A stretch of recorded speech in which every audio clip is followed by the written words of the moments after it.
রোববারের সকালে নিয়ে হাজির হয়ে গেলাম দারুণ সুন্দর একটা ভর্তার রেসিপি। একদম অকিচিৎকর জিনিস দিয়ে একটা দারুণ টেস্টি ভর্তা। চিংড়ি মাছের মাথাগুলো বাড়িতে যদি না খায় তাহলে সেই চিংড়ি মাছের মাথাগুলো রেখে দিয়ে এই রেসিপিটা বানাতেই পারেন। চিংড়ি মাছের মাথাগুলোকে সুন্দর করে মুচমুচে করে ভেজে নিতে হবে।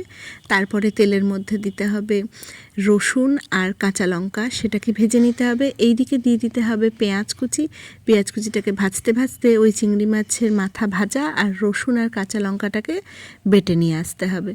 তারপরে পেঁয়াজ ভাজার পরে ওটা ওই পেস্টটা ঢেলে দিয়ে একদম এই রকম দলা দলা করে নামিয়ে নিতে হবে। উপর থেকে দিয়ে দিতে হবে সর্ষের তেল। গরম ভাতে এই ভর্তাটা যে কি অসাধারণ খেতে লাগে! এত সাধারণ জিনিস দিয়ে এত সুন্দর রান্না হয় বাঙালি ঘরে, এটা একমাত্র বাঙালিরাই মনে হয় পারে। নিশ্চয়ই চেষ্টা করবেন আর জানাবেন আমাকে কেমন লাগলো। ধন্যবাদ।